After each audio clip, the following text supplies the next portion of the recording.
রাধে রাধে বন্ধুরা, আজ আমার মেয়ের প্রথম দিন। দেখো কেমন তুলেছি, তার সোফার মধ্যেই ঘুমিয়ে পড়েছে।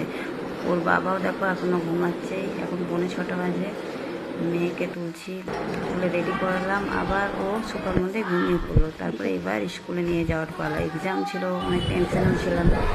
তারপরে বেরিয়ে পড়লাম স্কুলের জন্য। প্রত্যেকটা আমি নিয়ে আসবো, বলেছিলাম তুমি চলো, তুমি তো সময় মতো খাওয়া না গেলে সময় মতো তো পরীক্ষা হলে পৌঁছাতে হবে।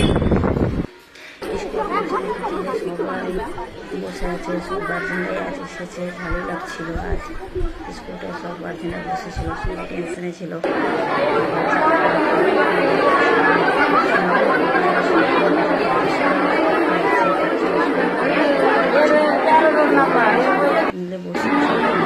দেখো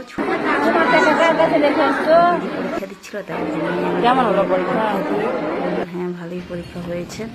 এখন দেখা যাবে কেমন হয়েছে। ও তো দেখি ঠিক মতো পারে না। এই যে ওখানে বাড়ি ফিরছি, আসার সময় ও আর আনতে যায়নি বলে দুটো করেই ফিরছিলাম আমরা।